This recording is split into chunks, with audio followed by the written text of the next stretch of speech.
The narcissist made a fatal mistake. They thought that by destroying you, they were eliminating a threat, reducing you to nothing, breaking you in a way that would never allow you to rise again. But they didn't understand what they were doing. They didn't comprehend the nature of what they were trying to destroy, and they certainly didn't foresee what would emerge from the ashes. What happens when you demolish a highly sensitive person? What arises when someone who feels everything, who absorbs everything, who carries the emotional weight of the world, is finally broken? Carl Jung knew the answer, and Andrew Huberman is proving with neuroscience that this transformation is real. There's a reason why the narcissist should have left you alone. A reason why the destruction they caused will turn against them in a way they never imagined. Because you didn't die. You transformed. And what you've become is the only thing the narcissist genuinely fears. Let's start with what happens in the moment of demolition. When you, as a highly sensitive person, finally crumble under the weight of narcissistic abuse. Neuroscience documents this precisely. Highly sensitive people possess what researchers call differential susceptibility. This means that you process experiences with greater depth than most people. Both positive and negative experiences affect you more intensely. When you were being abused, that sensitivity amplified every pain, every manipulation, every moment of invalidation. You weren't just being hurt. You were processing that damage in layers that less sensitive people can't even access. That's why the destruction seemed so complete, because for you, it was profound in a way that the narcissist, with their reduced empathic capacity, will never understand. But here's what no one told you about that depth. The same neurological setup that allowed the pain to penetrate you so intensely also allows healing to transform you radically. Researchers call this the boost effect. Highly sensitive people don't just suffer more from negative experiences, they also benefit more from positive experiences. Therapy works better on you. Emotional support impacts you more. When you start to heal, you heal more deeply than other people can. The narcissist bet that by destroying you, they were creating a permanent wreck. But they didn't account for the plasticity of your nervous system, didn't account for your capacity for reorganization, didn't account for the fact that sensitive systems are also adaptive systems. Carl Jung mapped out 4 paths that an empath can take after narcissistic demolition. And each of these paths tells a different story about transformation. The first path is that of the dissolved empath. This is the path of collapse, the person who has completely lost their sense of self. Narcissistic relationships can destabilize identity so completely that survivors develop symptoms that resemble complex PTSD, chronic dissociation, inability to know who they are, feeling fragmented into pieces that don't connect. This path is real.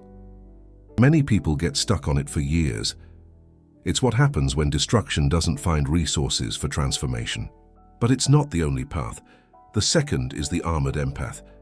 After being hurt, some empaths survive by shutting down. They numb, harden, stop trusting, build walls so high that no one can penetrate them.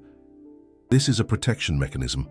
It works in the sense of avoiding future pain, but it also cuts the person off from connection and joy. The armored empath is safe, but is trapped inside their own fortress. Carl Jung saw this pattern as a form of survival that sacrifices vitality for safety.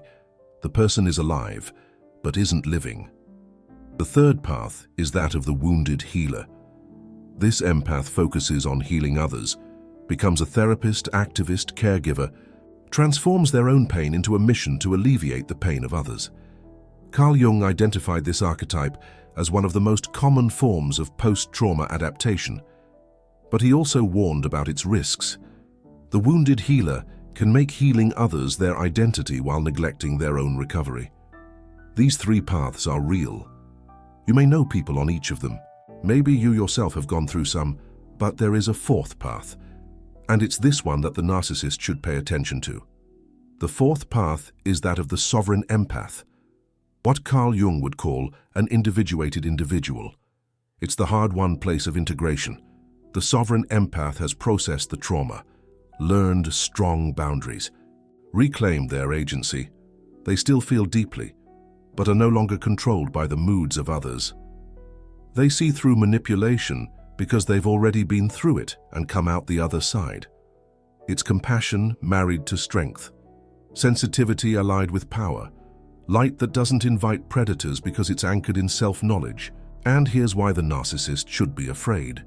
The sovereign empath is the only person the narcissist can't manipulate because they've seen all the tricks, experienced every tactic, and developed immunity. Take a deep breath, because the neuroscience of what happens in this transformation will show you that this isn't a metaphor. When you go through trauma and emerge transformed, your brain literally changes. Neuroplasticity is the brain's ability to reorganize itself by forming new connections. And research shows that highly sensitive people, those who process experiences more deeply, also exhibit a greater capacity for neural change. Studies on post-traumatic growth document that survivors of abuse can develop greater clarity about values, deeper relationships, and an increased sense of personal strength, not despite the trauma, because of how they processed the trauma. Andrew Huberman talks about how the nervous system can be recalibrated, how specific practices can alter the baseline of activation, how you can train your body to respond differently to stimuli that once triggered automatic reactions. For the sovereign empath, that recalibration has already happened. The nervous system that once interpreted everything as potentially dangerous, that lived in hypervigilance, has been reprogrammed through conscious healing. The result is someone who still has the original sensitivity, but now also has regulation, someone who perceives the manipulations of the narcissist before they're complete, someone whose body no longer freezes in the face of tactics that were once paralyzing. Carl Jung called this process shadow integration.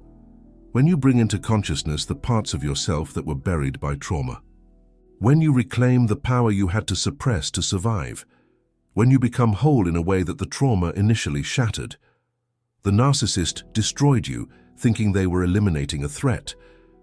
But what they actually did was force a transformation that created something they cannot confront.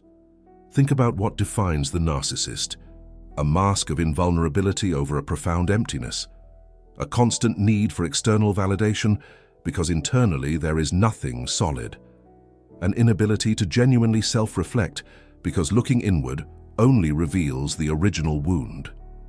Now think about what defines the sovereign empath: vulnerability integrated with strength, the capacity to be alone because there is inner substance, the ability to see through masks because they have already worn masks and abandoned them.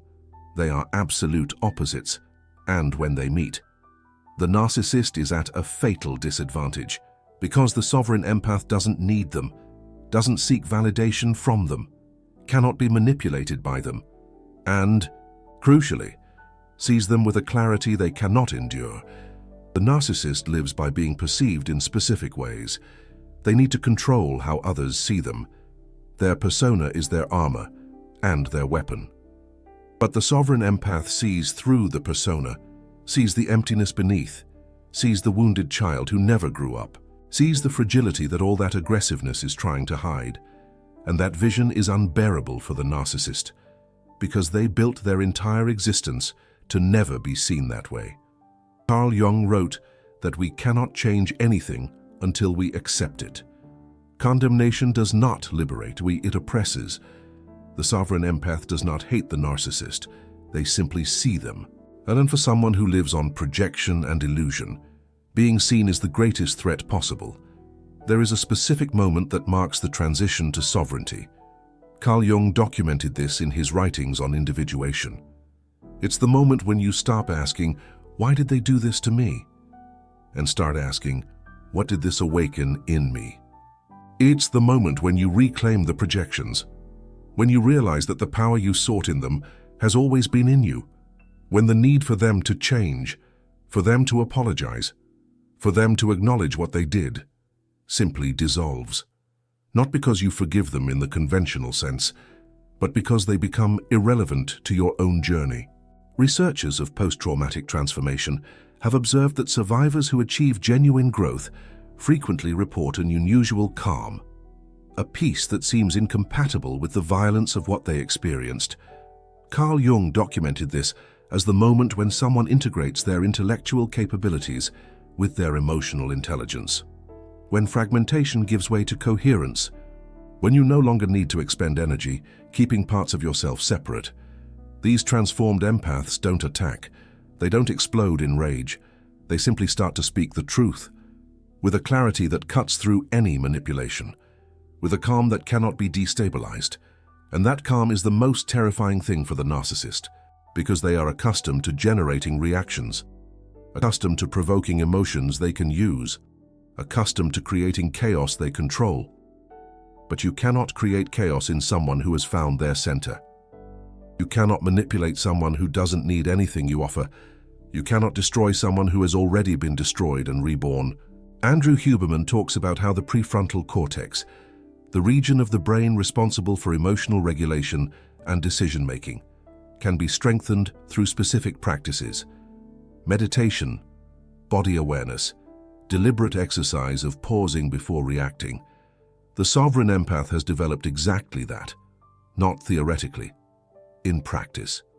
Through every moment they chose to respond instead of react, through every situation where they maintained their center when before they would have collapsed. This strengthening of the prefrontal cortex means that the limbic system, part of the brain where automatic emotional reactions live, no longer dominates. The triggers that the narcissist used to press no longer work the same way. It's as if the narcissist had a remote control for your emotions. They pressed buttons, and you responded predictably: anger, guilt, fear, desperation for approval. But now the batteries in the control are dead. They still press the buttons, but nothing happens. You look at them with that calm they don't understand, and they realize they have lost. The ultimate irony is that they are the ones who transformed you into this.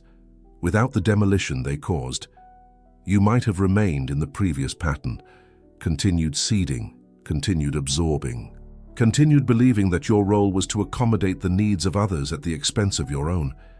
But they went too far, burned so much that there was nothing left of the old you to preserve, and from the emptiness they created, something new had to emerge. Carl Jung wrote about this using alchemical metaphors. The process of nigredo, the blackening, is the phase of dissolution. When everything you thought you were disintegrates, it's the darkest moment, the night of the soul. But alchemy doesn't stop at nigredo. The dissolution is followed by albedo, the whitening, the consciousness that emerges from the darkness, the clarity that arises when the illusions are burned away, and eventually, the rubedo, the reddening, the reintegration on a higher level, the person you become when the fragmented parts come together again, but in a new way. The narcissist pushed you into the nigredo. They thought it was the end, but it was just the beginning of a transformation that they cannot comprehend and definitely cannot reverse. Researchers of post-traumatic growth have identified 5 main areas where survivors frequently experience development: greater appreciation for life, more meaningful relationships, increased sense of personal strength, recognition of new possibilities, deeper spiritual or existential development. Note that these are not just recoveries. They are not returns to the previous state. They are advancements beyond where you were before the trauma. That's why it's called post-traumatic growth, not post-traumatic recovery. The narcissist pushed you into a journey that, if you manage to complete it, takes you further than you ever would have gone without them. That doesn't mean that what they did was good. It doesn't mean you should be grateful. It just means that you have the ability to transform poison into medicine in a way that they never will. Because here is the fundamental difference between the two of you. You have the capacity for genuine change. Your nervous system, as much as it has been wounded, remains plastic. You can form new connections. You can learn new patterns. You can become someone different. The narcissist, and in most cases, cannot.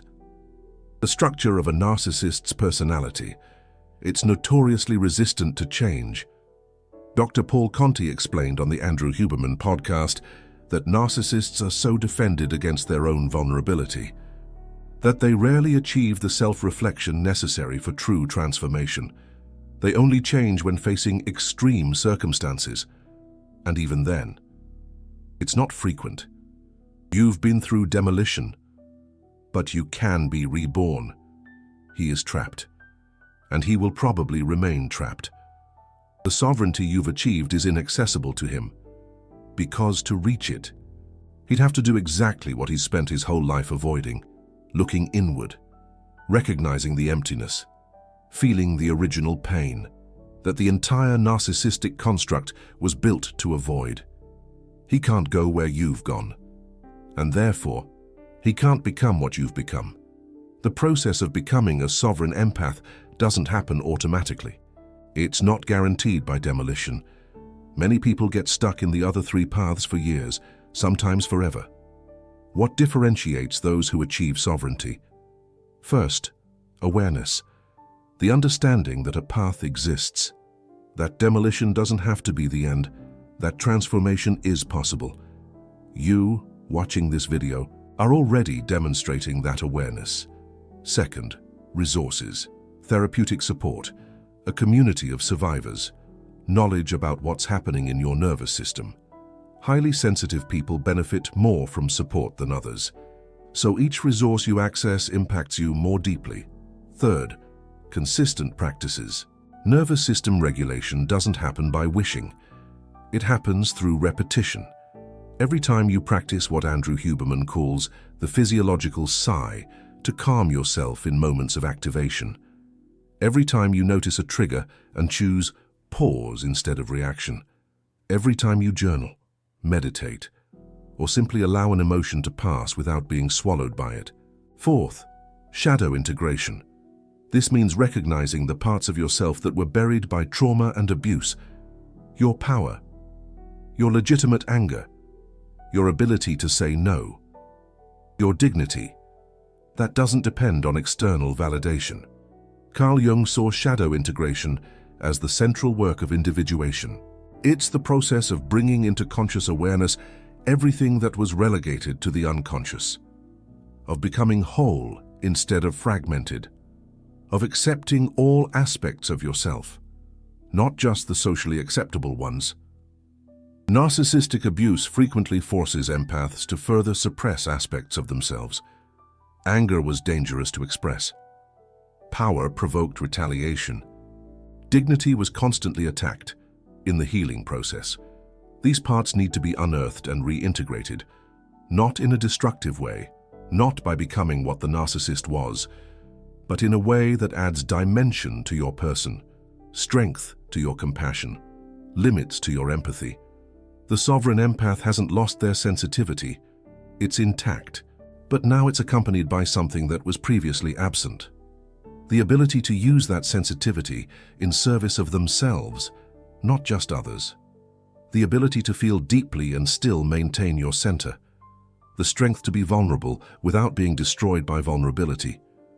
There's a specific practice that combines Carl Jung and Andrew Huberman to accelerate this integration. First, identify a recent moment where you yielded when you should have held your boundary. This isn't to create guilt. It's to bring awareness to a pattern. Second, note where in your body you felt the pressure to yield. Andrew Huberman talks about interoception, the awareness of internal signals. Learn to recognize where in the body submission lives. Third, imagine the scene again, but this time, see yourself responding differently, holding the boundary, saying no calmly. Visualization activates neural circuits similar to actual action. Fourth, in the next similar situation, allow your body to experience the new response. It will feel strange initially. The nervous system will resist, but each repetition creates a new pattern. This is the process of reclaiming your power. Not theoretically, practically, moment to moment, choice by choice. And what if you've already gone through this process? What if you've already become what the narcissist didn't foresee? Then you know what I'm talking about. You recognize this calm, this clarity, this feeling that the tactics that once controlled you now seem transparent. and almost pathetic. You might be wondering what to do with this power, how to use this transformation. The answer isn't revenge. It's not destroying the narcissist as they tried to destroy you. That would be sinking to their level. It would be using your new power in ways that would eventually diminish you. The answer is simply to live, to thrive, to flourish in a way that they can't comprehend, because they don't have access to what fuels you. The narcissist lives on external supply. They constantly need to extract from others to feel real. You don't need that anymore. You've found internal sources, genuine connections, purpose that doesn't depend on validation.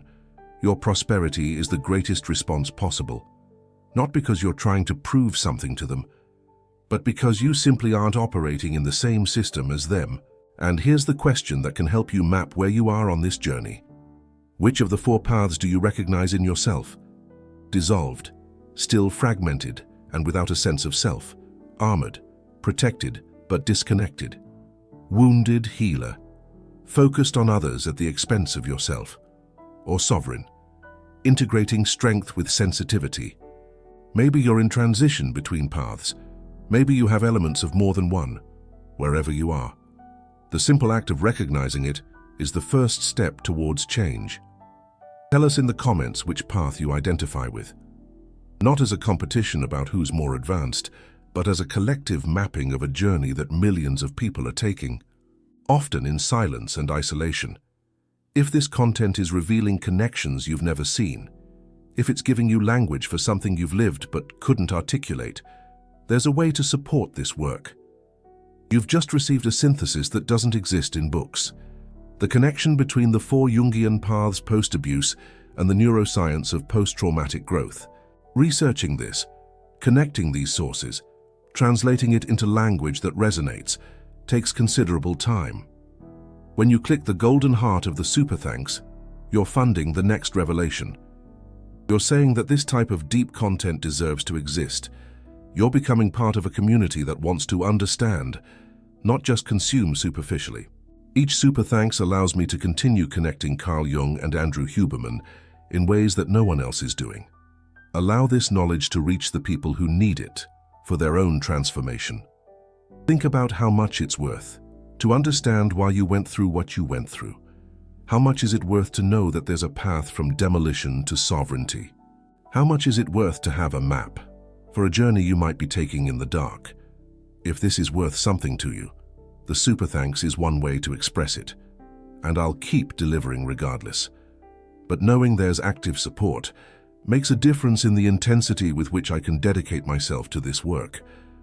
Returning to the central point, the narcissist demolished you, thinking it was the end, but they didn't understand the nature of what they were trying to destroy. They didn't comprehend that highly sensitive systems are also highly adaptive systems. They didn't foresee that the same depth that allowed the pain would also allow the transformation. They created their worst enemy, not because you want to destroy them, but because you've become someone they can't manipulate, can't control, or affect. Someone who sees through them, someone who doesn't need them, someone who is flourishing on a level they'll never access. Carl Jung mapped this journey a century ago, the descent into the unconscious, the confrontation with the shadow, the transformed emergence. He knew that demolition can be the portal to something greater. Andrew Huberman is proving with neuroimaging that this transformation is real, that the brain changes, that new patterns can be formed, that you're not trapped by what the trauma created. It's about harnessing the power of plasticity, as Dr. Huberman explained so well. And you're in the middle of it. Maybe still in the dark of the nigredo. Maybe starting to see the clarity of the albedo. Maybe already in the rubido of reintegration. Wherever you are, remember that demolition wasn't the end. It was, perversely, the beginning of something the narcissist will never understand. You were demolished. But what's emerging from the ashes isn't a victim. It's a force. It's the sovereign empath. It's the person you always could have been, but needed to be broken, to finally become. The narcissist should have left you alone, but they didn't. And now they'll live with the consequences, not the consequences of revenge. The consequences of seeing someone they tried to annihilate, thriving in ways they can't achieve. That's the answer you give without needing to say a word. Your transformed existence is the only answer necessary. And for the narcissist watching this, maybe by accident, maybe because someone shared it, you can still change. Not easily, not probably, but theoretically, the same neuroplasticity that allows the empath's transformation is available to you. Thanks to people like Andrew Huberman, we know the brain can change. But you'd need to do what you've spent your life avoiding. Look inside. Feel the emptiness. Recognize the original wound. And that, as you well know, is the hardest thing there is. Meanwhile, the people you destroyed are becoming sovereign, one by journey, ashes transformed into fire, and you're getting increasingly alone in that empty fortress you built and called power. There's something more that needs to be said about this journey. The transformation from the demolished, highly sensitive person to the sovereign empath isn't linear. It's not a ladder where you climb step by step until you reach the top. It's more like a spiral. You go through the same themes repeatedly, but each time at a different level of consciousness.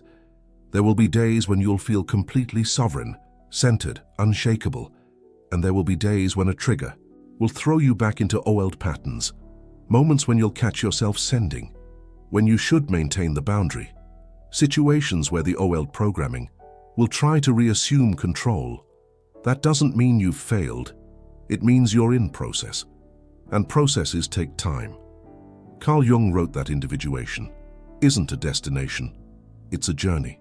You don't wake up one day completely integrated and ready forever. You practice integration, day after day, choice after choice, moment after moment. Andrew Huberman would confirm this with neuroscience. Neuroplasticity is use-dependent. The circuits you use, they strengthen. The ones you don't use, weaken. Each time you choose to respond instead of react, you're sculpting your brain in a direction. Each time you maintain a boundary when you would have yielded before, you're creating new neural connections. The narcissist doesn't have access to this process. They're trapped in patterns they can't see, much less modify. But you're not. You have the consciousness. You have the plasticity. You have the ability to continue evolving. And that's why, in the end, the demolition they caused was the beginning of something. That will take you far beyond where you would have been if you had never met them. Not because they were good for you, but because you transformed what they did into fuel for a journey they'll never comprehend. That's the final victory, not over them, over the limitations you thought you had, over the patterns you thought were permanent, over the person you thought you were, before discovering who you really could become. The narcissist created their worst enemy, but more importantly than that, they pushed you to become the best version of yourself. And that version, doesn't need revenge and doesn't need recognition, doesn't need anything they can offer. She simply is, sovereign, integrated, free, and that, for someone who lives to control others, is the most devastating defeat possible.